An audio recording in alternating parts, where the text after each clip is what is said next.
ये लखनऊ की सरजमी, ये लखनऊ। आज की शाम को जिस तरह से हिमांशु ने सजाया है, मेरे पास वर्ड्स नहीं है। आप खुद देखेंगे और सुनेंगे, और आप लोग को ये कहानी इस इंसान की जो पिताजी थे, you will never forget this story.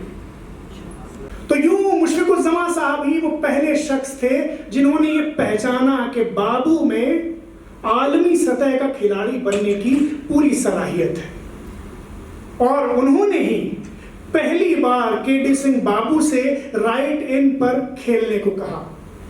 Right in position की अहमियत हम लोग भले न जानते हो, मुशफ़िक़ुज़्ज़मा साहब जानते थे। और उनकी तो क्या बात करें, भारतीय हॉकी के पितृ पुरुष ध्यानचंद जी ने भी राइट इन को हॉकी की अहम तरीन पोजीशन माना था। और उनके बेटे अशोक ध्यानचंद ने मुझसे कहा कि राइट इन पुरानी हॉकी में टीम का ब्रेन और स्कीमर होता था।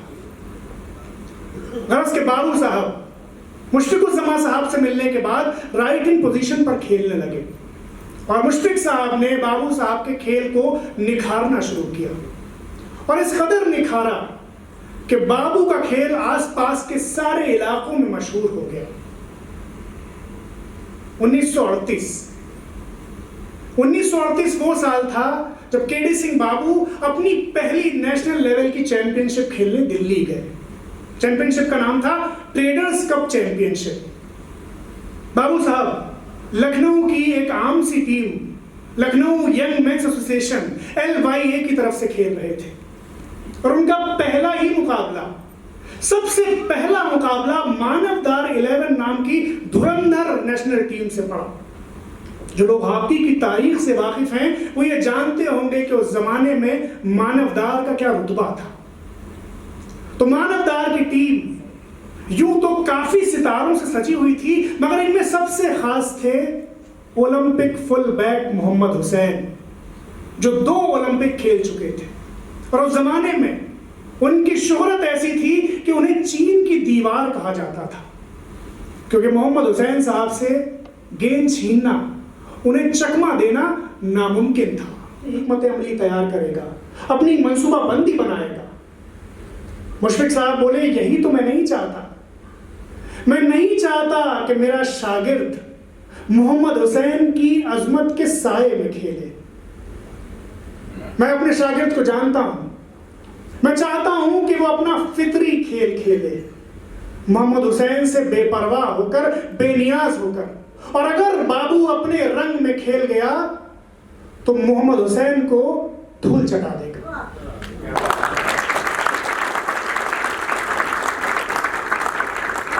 और उस दिन हुआ भी ऐसा ही।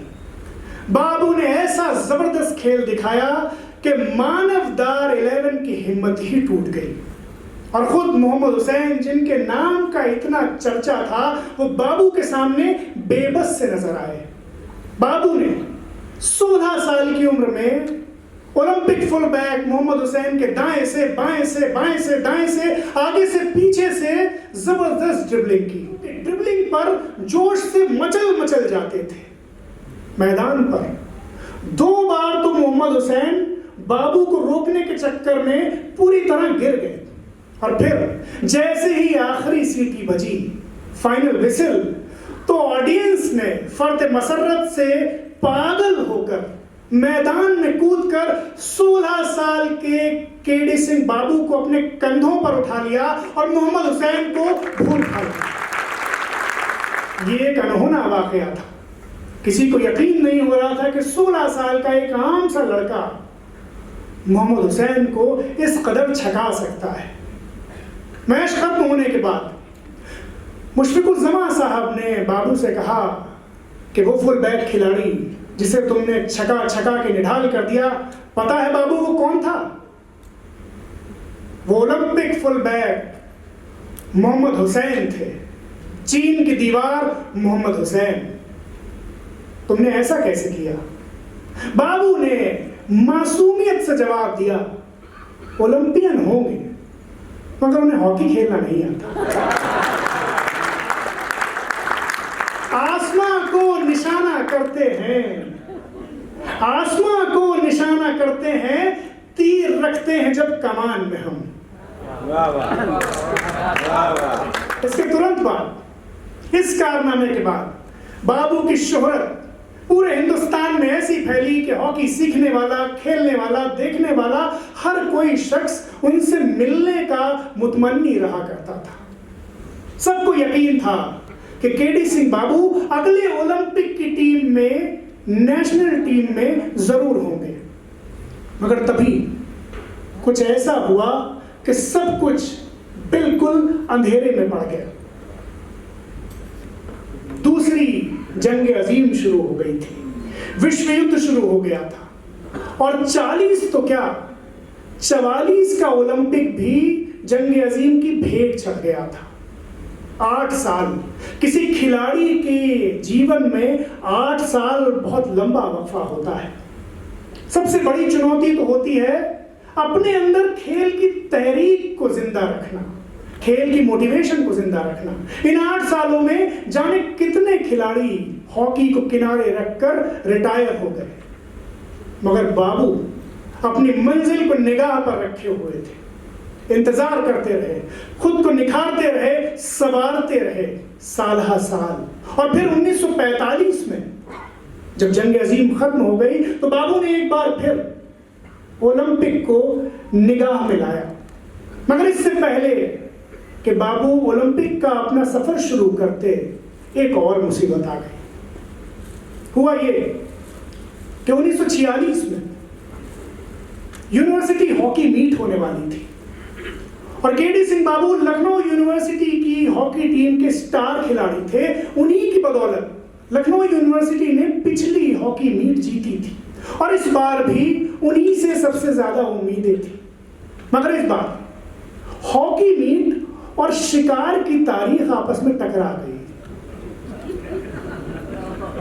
शिकार, जी हाँ, बाबू साहब हॉकी ही की तरह शिकार के भी शौकीन थे, दीवानावार शौकीन। हॉकी या बंदूक, दो ही चीजें उनके हाथ में रहती थी। तो हुआ ये कि हॉकी मीट की तारीख शिकार की तारीख से टकरा गई। अब बाबू साहब के सारे भाई जो है शिकार पर जा रहे थे और माहौल शिकार का कुछ ऐसा बना था कि बाबू साहब के सामने हॉकी या शिकार में से कोई एक चुनने का धर्म संकट खड़ा हो गया। शिकार भी कोई ऐसा वैसा नहीं, शेर का शिकार। बाबू साहब ने आखिरकार शिकार को हॉकी पर तरजीह दी और शिकार के लिए अपना रुख बनाया। मगर उनका यह फैसला लखनऊ यूनिवर्सिटी के हुक्काम को नागवार गुजरा। तो लखनऊ यूनिवर्सिटी के जो लोग थे उन्होंने बाबू के इस कदम को डिसिप्लिन शिकनी माना और उन पर 1 साल के लिए हॉकी खेलने के लिए सख्त पाबंदी लगवा दी। अब बाबू वैसे तो ओलंपिक टीम के, यानी जो 1948 में ओलंपिक होने थे, उसकी टीम के लिए सबसे मजबूत दावेदार थे, क्योंकि अब तक उनका चर्चा पूरे लखनऊ क्या पूरे देश में फैल चुका था। मगर ये बैन ऐसा था कि एक बार फिर सब कुछ अंधेरे में नजर आने लगा। 2 ओलंपिक बाबू पहले ही मिस कर चुके थे और ये तीसरा ओलंपिक मिस करने का मतलब था कि उनका करियर शुरू होने से पहले ही खत्म हो जाता। एक बार फिर सब कुछ डावाडोल नजर आ रहा था, कुछ समझ में नहीं आ रहा था। ठीक इसी वक्त पर बाबू के संकट मोचक, मुश्किल कुशा बनकर आए लखनऊ यूनिवर्सिटी हॉकी टीम के कैप्टन जैन चक्रवर्ती।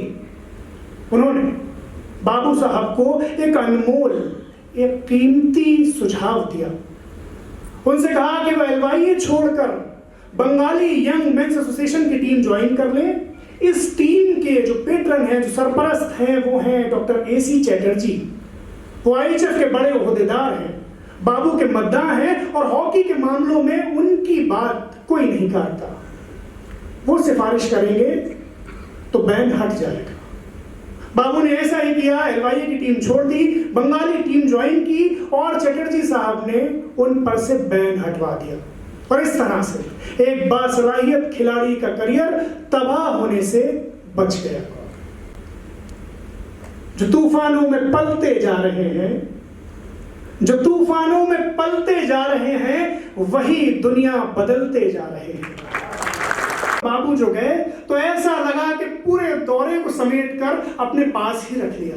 ये दौरा उन्हीं के नाम रहा, कुछ इस कदर कि श्रीलंका की मीडिया ने सबसे ज्यादा जिस खिलाड़ी के बारे में लिखा वो बाबू ही थे।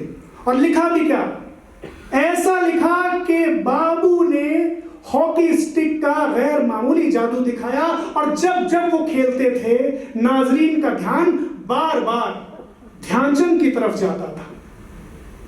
श्रीलंका के अखबारों ने बाबू का हॉकी खेलते हुए बड़ा बड़ा फोटो छापा और कैप्शन दिया, विजार्ड इन एक्शन, एक जादूगर अपना जादू चलाते हुए। तो सिर्फ 24 साल की उम्र में बगैर कोई ओलंपिक खेले हुए बाबू का मवाजना ध्यानचंद से होने लगा था। और अगले साल 1947 में एक खास मौका आया जब एशियन स्पोर्ट्स फेडरेशन ने इंडियन हॉकी फेडरेशन से गुजारिश की कि एक टीम खास तौर पर ईस्ट अफ्रीका के दौरे पर भेजी जाए जिसके कैप्टन खुद दद्दा ध्यानचंद हो। तो ध्यानचंद की कप्तानी में 1947 में सितारों से सजी एक भारतीय हॉकी टीम ईस्ट अफ्रीका के दौरे पर पहुंची। अब ये दौरा दो तरह से खास था। एक तो ये कि ये पहली बार था जब इंडियन हॉकी के उस वक्त के तमाम जो युवा सितारे थे वो दद्दा ध्यानचंद की कप्तानी में उनके साथ खेल रहे थे। और दूसरी अहमियत ये कि ये जो दौरा था ये 1948 ओलंपिक के ठीक पहले हो रहा था और इसके मुजाहरे का असर 1948 की टीम सिलेक्शन पर पड़ना था।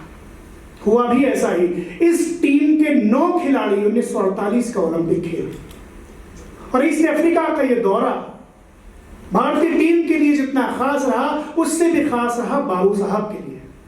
ये पूरा दौरा बाबू साहब ने इस तरह से किया कि बस अपने नाम को भारतीय हॉकी के फलक पर पक्का कर लिया। आंकड़ों में देखें तो इस दौरे पर भारतीय टीम ने कुल 270 गोल किए, जिसमें से 70 गोल अकेले केडी सिंह बाबू ने किए थे इनसाइड राइट पोजीशन पर खेले थे। दूसरे नंबर पर ध्यानचंद थे जिन्होंने सेंटर फॉरवर्ड खेलते हुए 63 गोल किए थे।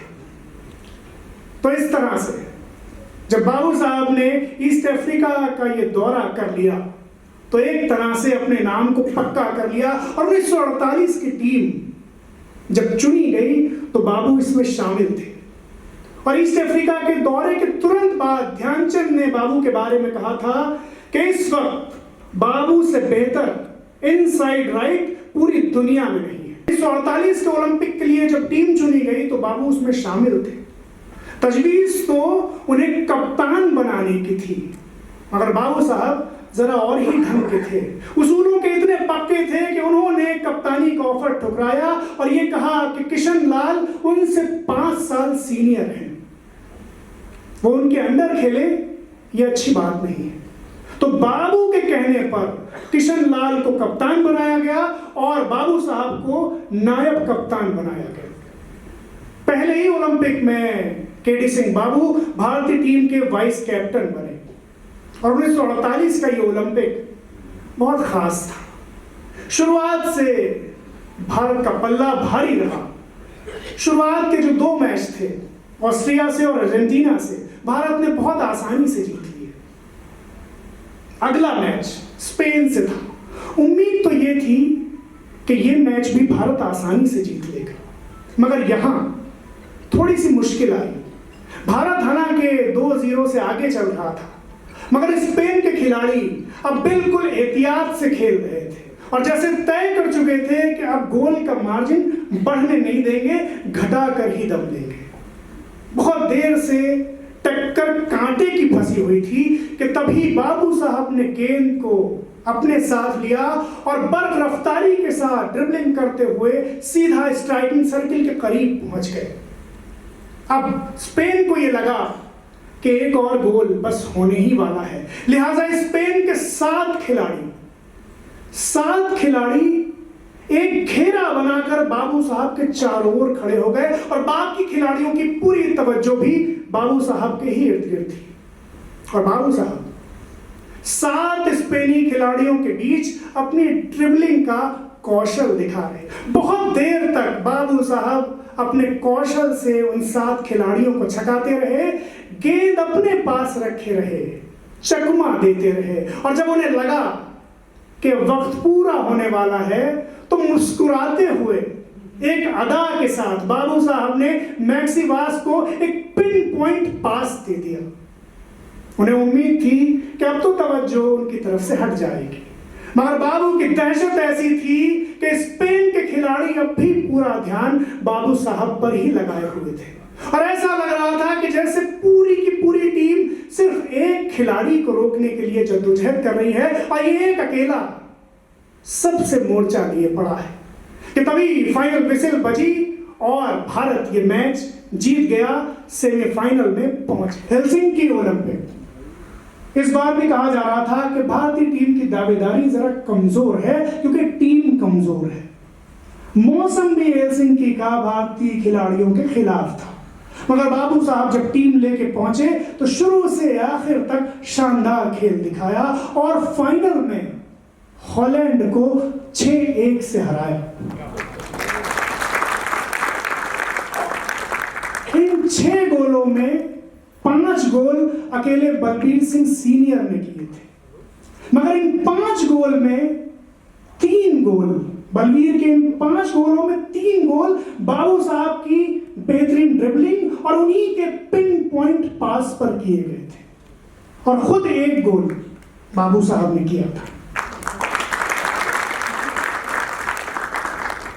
तो 1952 की ओलंपिक के बाद भारतीय हॉकी टीम की बादशाहत बरकरार रही और इस बार ये ओलंपिक बाबू साहब की कप्तानी में जीता। पांव में बर्फ की बाजू में हवा की रफ्तार, पांव में बर्फ की बाजू में हवा की रफ्तार, पांव में बर्फ की बाजू में हवा की रफ्तार, एक ही जर्ब में गेंद उठ के फलक के उस पार।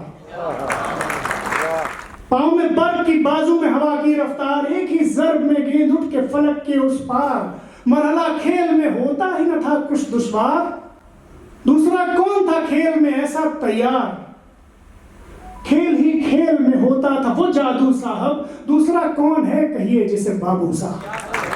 तो 1952 ओलंपिक जीतने के तुरंत बाद भारतीय टीम ने इंग्लैंड का, जर्मनी का, हॉलैंड का दौरा किया और यहाँ जितने मैच खेले सारे मैच जीते, और उसके बाद बाबू साहब ने बयान दिया कि साबित हुआ कि ओलंपिक की हमारी जीत या लगातार ओलंपिक जीतने की जो हमारी बादशाहत है वो कोई तुक्का नहीं है। और अगले ही साल 1953 में केडी सिंह बाबू ने भारतीय खेलों की दुनिया में ऐसा कारनामा किया जो आज तक दोहराया नहीं जा सका।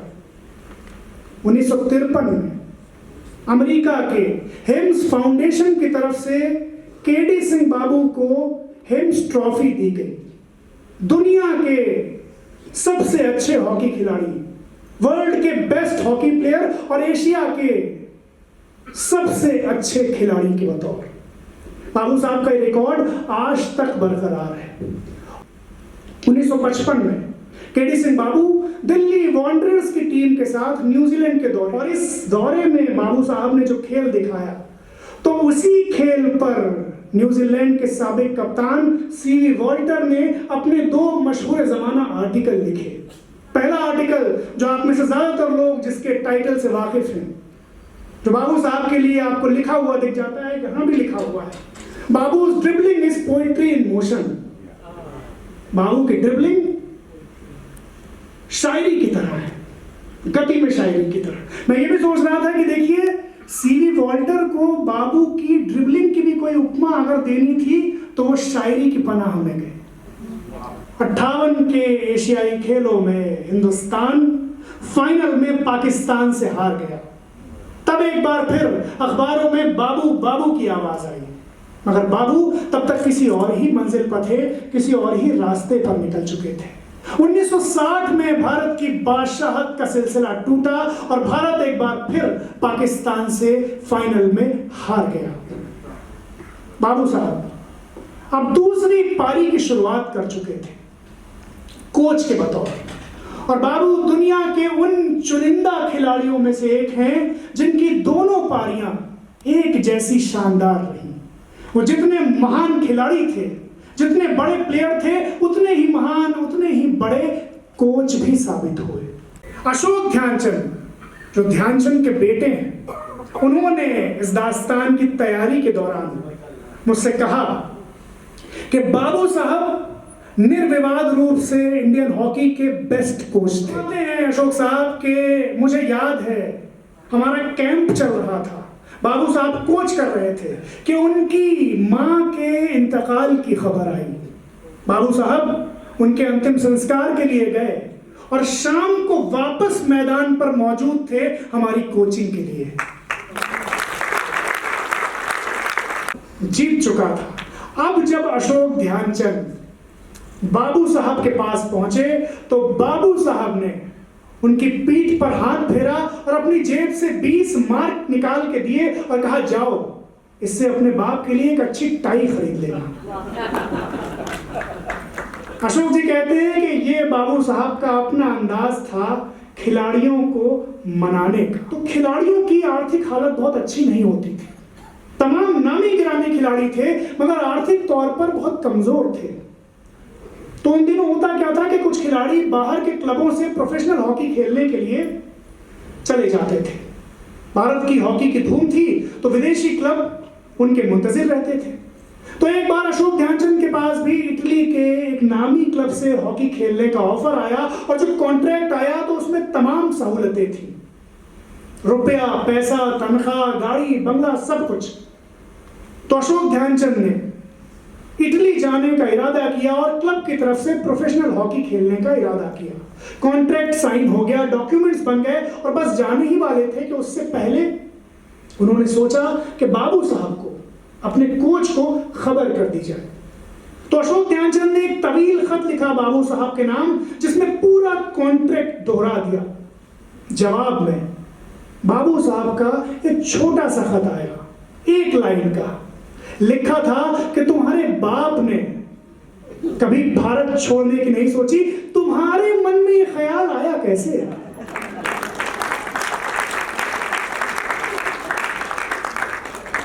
अशोक ध्यानचंद कहते हैं कि बस मैंने बाबू साहब की वो चिट्ठी पढ़ी तो अपना कॉन्ट्रैक्ट उसी वक्त फाड़ दिया और इटली जाने का इरादा अपने जहन से निकाल दिया।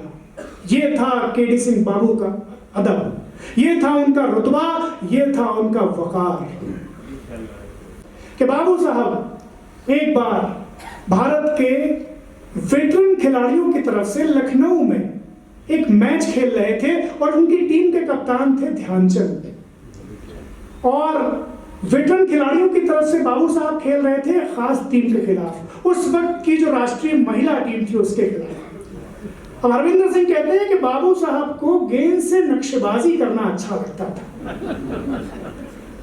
तो अब बाबू साहब क्या कर रहे थे कि एक के बाद एक महिला खिलाड़ियों को बीट कर रहे थे, उनको छका रहे थे और इस अदा पर नाजरीन तो दीवाने हुए जा रहे थे। तो बाबू साहब ने एक के बाद एक पूरी टीम को बीट किया, नाजरीन दीवाने हो गए, बाबू बाबू की आवाजें लगने लगी। मगर तभी ध्यानचंद ने अपने कप्तान वाले तेवर दिखाए, बाबू से कहा, बाबू ये नक्शेबाजी बंद करो। बाबू साहब ने पास दे दिया।